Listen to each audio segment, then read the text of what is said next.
একটা মাছের ঘের, হ্যাঁ, তো এটা গত প্রায় 1 মাসের মতো হয়েছে বা একটু বেশি হয়েছে।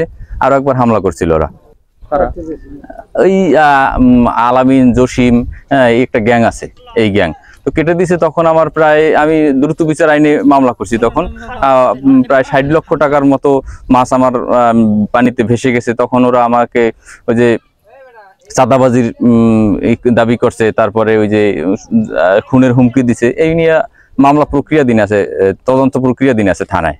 এরপরে এই যে দেশে যে একটা বিশৃঙ্খলা পরিস্থিতির সৃষ্টি হয়েছে, এই সুযোগটা নিয়ে ওরা গত পরশুদিন থেকে আমার এই ঘেরে ধ্বংসযজ্ঞ চালানো শুরু করছে। এখন তো দেশে কোনো প্রশাসন নাই, এই মুহূর্তে আমরা যদি হামলা করতে পারি তাহলে আমরা সবকিছু পুরো আমাদের দখলে নিয়ে নিতে পারবো।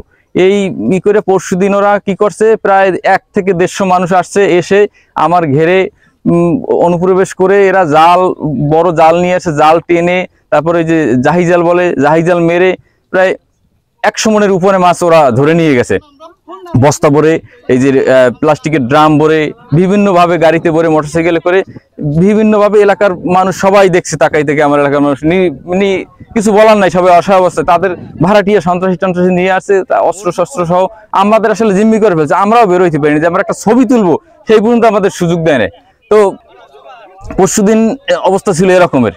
হ্যাঁ, পরশুদিন একটা ভেকু নিয়ে আসছে, নিয়ে এসে ভেকু থেকে এখান থেকে আমার এই কালভার্ট ভেঙে ফেলছে, সরকারি কালভার্ট, সরকারি রাস্তা ভেঙে এখান থেকে খালের সাথে মিলাই দিছে। আমার ওই মাছ ধরার পর যে মাছ ছিল, এই গত পরশুদিন থেকে এই পর্যন্ত পানি উঠছে, নামছে, জোয়ারের সাথে মাছ সব নেমে গেছে। হয়তো কিছু মাছ অবশিষ্ট থাকতে পারে কিনা জানি না আমি, কি আছে। হ্যাঁ, তো আমার প্রায় 1 কোটি 1.5 কোটি টাকার মাছ এখান থেকে পানিতে ভেসে গেছে। হ্যাঁ, আর ওরা নিয়ে গেছে আমার মনে হয় যে 100 মনের উপরে, যেভাবে নিচে বস্তা ভর্তি, ড্রাম ভর্তি, ব্যারেল ভর্তি, যে যেভাবে পারছে ওইভাবে নিয়ে উদয় হয়ে গেছে।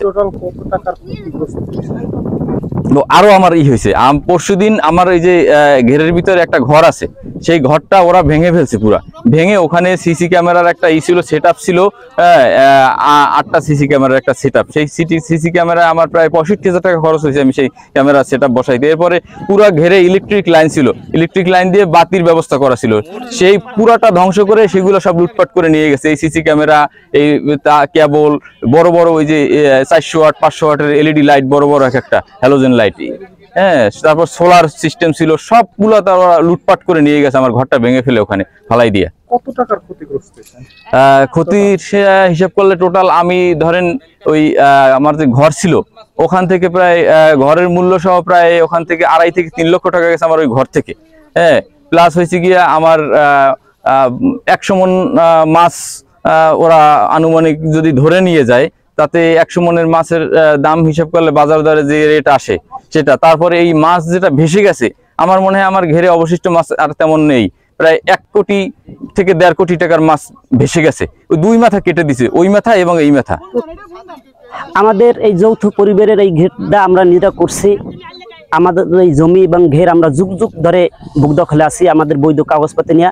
কিন্তু এই যখন এই আলামিন, খলিল, জসিম মেম্বার সহ তাদের সন্ত্রাসীরা তারা অন্যায়ভাবে লাভবান হওয়ার জন্য ঘের দখল করার পায়তারা চালাইছে, এবং তার 8 তারিখ হইতে এখানে আইয়াম সন্ত্রাসী কায়দায় 1-150 লোক ক্ষমতার মহড়া দিয়া এই বিভিন্ন কায়দায় আমাদের ভয়ভীত দেখাই, আমাদের জিম্মি করিয়া প্রায় 100 মনের উপরে মাছ ধরে নিয়ে গেছে। ঘর ভাঙে ফেলাইছে, ঘরের মধ্যে যে আসবাবপত্র এবং বিভিন্ন রকম ক্যামেরা ছিল এগুলো নষ্ট করে ফেলাইছে, বাদ কাটতে ফেলাইছে।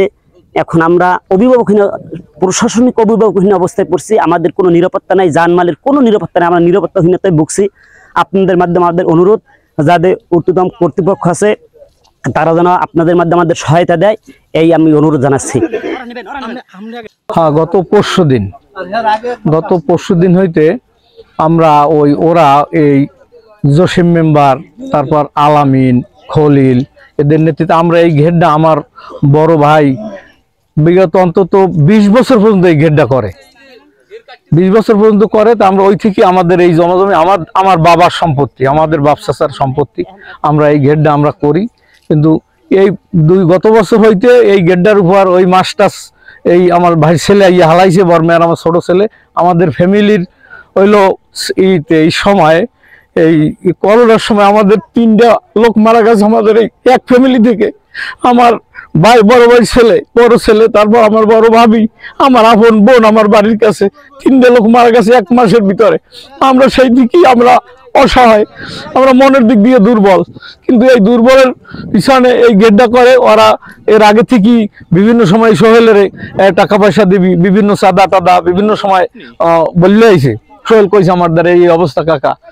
আমি পরে এই পরশুদিন আসছে ওরা হঠাৎ করে সকালবেলা অন্তত 130 থেকে 50 জন লোক, 1 থেকে 150 লোক আসা নামি হঠাৎ করে এই জাল টাল দিয়ে মাছ টাছ ধরে আমাকে ঘরে উঠেই দিয়েছে।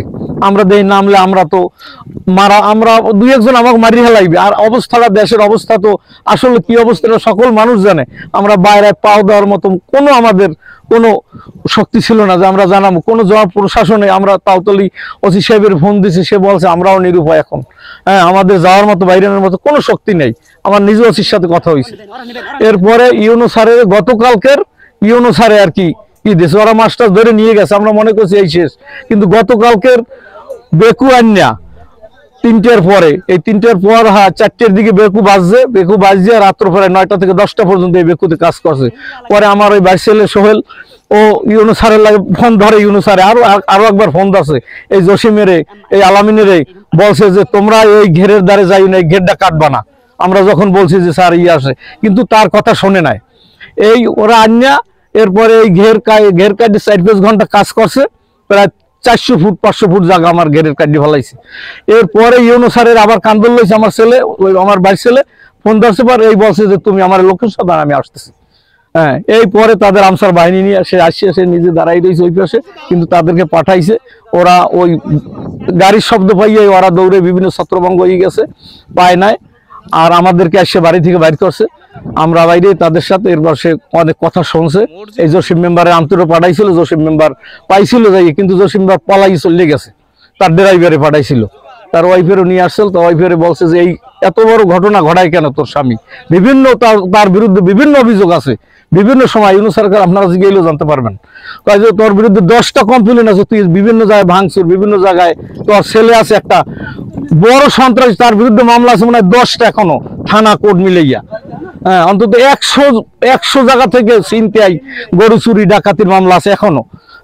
তো এখন যাই হোক, আমরা নিরুপায়। আমাদেরকে আসলে প্রশাসন এখন আসছে, আমাদের একটু মনের তৃপ্তি পাইছি। আমরা একটু এখন ভয়টা, আমাদের আতঙ্ক কাটিয়ে গেছে। কারণ আপনারা এই দেখতে যান শাসককে, এই কালবার সরকারি এই কালবার ভাঙিয়ে লাইছে কিভাবে, আগে একটা করি না, আবার এখন এই কাজ, এগুলো তো সব আপনারা দেখেন, মাছ দেখবেন বাস্তব যে জিনিসগুলা, এগুলো লুকোচুরি বা এগুলো মিথ্যা, এগুলার বলার কিছু নাই। আপনাদের সব চোখের সামনে এই মানুষ আছে, এগুলোর কাছে জিজ্ঞেস দেন, সকলের কাছে আপনারা জিজ্ঞান যে আসলে কি করছে, কত বড় রাহাজানি, এরপর আর পৃথিবী থাকে না কিছু। আপনার নামে অভিযোগ হচ্ছে যে আপনি যে আপনার এলাকায় একটি যে মাছের ঘের জবরদস্তি করে দখল করছেন এবং দখল করার চেষ্টা করছেন, 2টা বেপো নিয়ে এবং মাছ ধরে নিয়েছেন। এরকম আপনার প্রভাবে এরকম কাণ্ড ঘটছে, এই বিষয়ে আপনার বক্তব্য কি? আমি মোহাম্মদ জসিমউদ্দিন হাওলাদার, ইউপি সদস্য 5 নং ওয়ার্ড, নিশানবাড়ি ইউনিয়ন। আসলে এগুলো সম্পূর্ণ ওরা যে বলতেছে এটা প্রতিহিংসা। কারণ ওই যারা বলে তাদের সাথে আমি নির্বাচন করছি এবং তারা হারিয়ে গেছে, আর আমি রানিং মেম্বার, যার কারণে আমার হেয়প্রতিপন্ন করার জন্য এইভাবে কথা বলে। আসলে আমি একদিন ওই জায়গায় গেছি, আমি জানি যে ওইখানে যে যারা ঘের করছে জোরজবস্তি করে এতদিন, ওইটা মানুষের, অসহায় মানুষের জমি আটকাইয়া ওরা ঘেরবাড়ি করছে। এখন ওই মানুষে সব একাত্র হইয়া ওইখানে তাদের জমিতে হাল চাষ করার জন্য গেছে, আর ওই বান্দা কাটতে দেওয়ার জন্য গেছে। আমি ওই জায়গায় গেছি, আমারে ডাকছে, আমি যাই দেখি যে আবার রাস্তা কেউ কাটেনি, এটা দেখার জন্য আমি বলছি রাস্তা কেউ কাটবা না, সরকারি রাস্তা, তোমার যদি ঘের ছুটন লাগে তাহলে তোমরা যে ঘেরের রাস্তা বানাইছে সেইটা কাটো, কিন্তু মানুষ চলাচলের রাস্তা কেউ হাত দেবা না, এইটা বললে আমি চললেইছি। এখন আমি ওই জায়গায় গেছি, এই কথা বলছি, এখন আমারে ভাও হারা দোষাদোষী করে। কিন্তু আসলে আমার বাপের ওখানে 1% জমি নেই, আমি কেন ওখানে যাব? আর আপনারা দেখবেন, এইটা আমি সকল প্রশাসনে আপনার মাধ্যমে জানাই দিতে চাই যে আপনারা একটুখানি দেখেন, যদি অগ 1% জমি ওই ঘেরের ভিতরে থাকে, ঠিক আছে, তাহলে আমার যত বিচার আমি লমু। এখন সৎভাবে কি, মানুষের ন্যায়ভাবে কি আমি জনপ্রতিনিধি হিসাবে এক জায়গায় দাঁড়াইতে পারবো না? যদি আমি ন্যায়ের পক্ষে দাঁড়াই তাহলে সেটা কি আমার অপরাধ? আচ্ছা, তালতলিতে এরকম ব্যক্তিগত আক্রোশের কারণে প্রচুর এরকম অনাচার হচ্ছে, অন্যায় অনাচার হচ্ছে। গতকালকে আমরা খবর পাওয়া সাপেক্ষে ওখানে গিয়েছি, যাওয়ার পরে কাজগুলো বন্ধ করেছে। ভেকুটা জব্দ না, ভেকুটা ওখানে স্থানীয় চৌকিদারের জিম্মায় দেওয়া হয়েছে। পরবর্তী এটার কোনো সেটেলমেন্ট না হওয়া পর্যন্ত, যেহেতু ওই জায়গাটা একটা নিষ্কণ্টক না, ওই জায়গাটা নিয়ে উচ্চ আদালতে মামলা চলমান আছে, যতদিন না ওই মামলার কোনো নিষ্পত্তি হয় ততদিন আপাতত ওই জায়গাটায় কোনো ধরনের কাজ করা হবে না। এবং আইন শৃঙ্খলা পরিস্থিতি ঠিক রাখার জন্য আমরা ওখানে গিয়েছিলাম।